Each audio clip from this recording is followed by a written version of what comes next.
시청자 여러분 안녕하세요. 자유평화통일TV의 통일 토커입니다. 오늘은 트럼프식 FAFO 전략 대 김정은식 핵전쟁 억제 전략의 승패는 어떻게 될까? 라는 주제로 최근 트럼프의 마두로 대통령 체포작전과 이에 대한 김정은의 대응에 관하여 억지 전략 이론에 기초해 양측의 속내를 파헤쳐 보겠습니다. 그럼 방송 시작하겠습니다. 미국이 새해 벽두 확고한 결의로 지구촌 한 해의 험악한 운세를 예고했습니다. 1월 2일 밤 10시 46분 트럼프 대통령의 지시로 시작해 정예 특수부대 델타 포스가 베네수엘라 마두로 대통령 부부를 은신처에서 체포하는데 불과 2시간 15분이 걸렸습니다.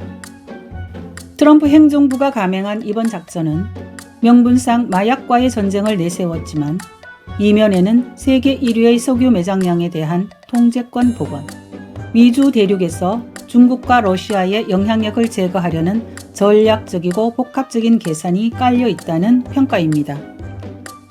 무엇보다 트럼프의 미국은 마두로 축출 작전을 통해 국제사회, 특히 미국의 반대편에 대한 가장 강력한 가시적 경고를 보냈습니다. 철저한 사전 준비와 타깃에 대한 핀셋 공격 및 미군 사망자 0명이라는 무결점 작전, 시간대별 구체적인 작전 과정, 기존 재래식 전력과 AI, 스텔스 드론 등 4세대 과학기술 무장을 결합한 신개념의 전격전, 그리고 군사작전을 통해 궁극적으로 추구했던 명확한 정치적 목적 등을 세부적으로 밝혔습니다. 더하여 백악관 공식 계정에 올린 트럼프 대통령 흑백 사진과 함께 FAFO, 즉 까불면 죽는다라는 글자가 새겨진 게시물은 미국의 적대적 국가 지도자에게는 매우 명확하고 치명적인 경고 메시지가 될 것입니다. 특히 게시물 사진의 배경은 지난해 10월 경주에서 열린 에이펙에 참석할 때 사용했던 한국의 김해공항입니다. 이런 연출은 단순한 이미지 선택을 넘어 한반도를 겨냥한 전략적 메시지로 해석될 여지를 남깁니다. 특히 북한 김정은으로서는 자신을 향한 참수작전 가능성을 연상하지 않을 수 없었을 것입니다.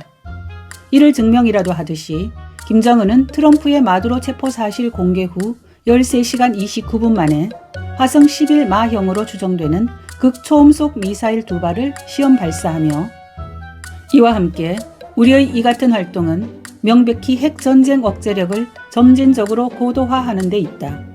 이것이 필요한 이유는 최근 지정학적 위기와 다양한 국제적 사변들이 설명해 준다면서 맞대응했습니다.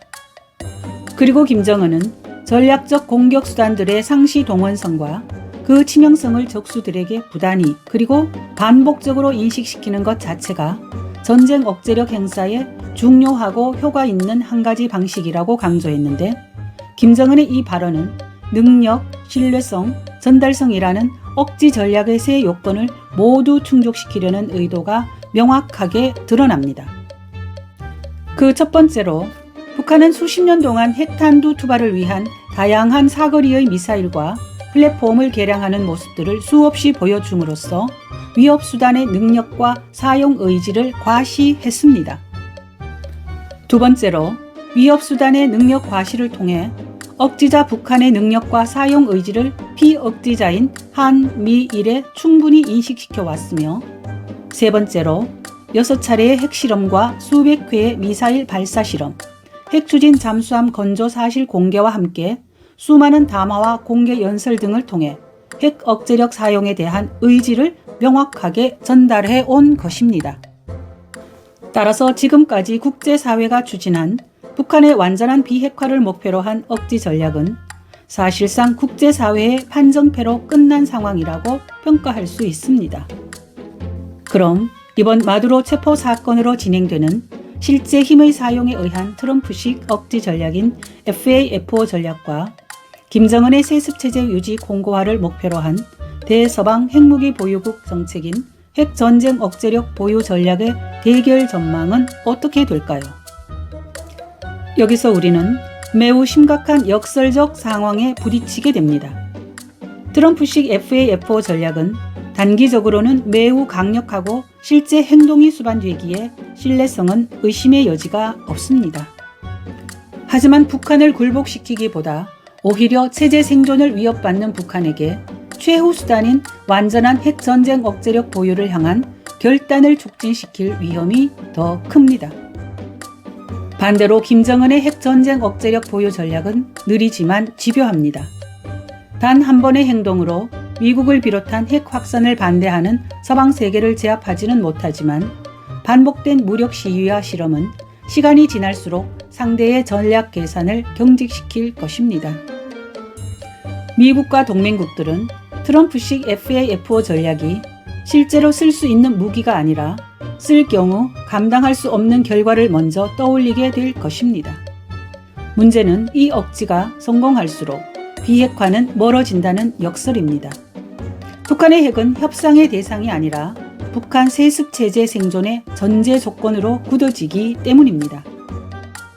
더하여 김정은은 이란, 이라크, 베네수엘라 등과는 달리 중국, 러시아라는 전략 동맹체와 국경을 접하고 있는 지정학적 이점을 핵무기 보유 전략의 근본 동력으로 매우 효과적으로 이용하고 있습니다. 따라서 트럼프의 FAFO 전략과 김정은의 핵 억제력 대결 국면은 단기적 충돌에서는 트럼프의 방식이 효과를 볼 수도 있을 것입니다.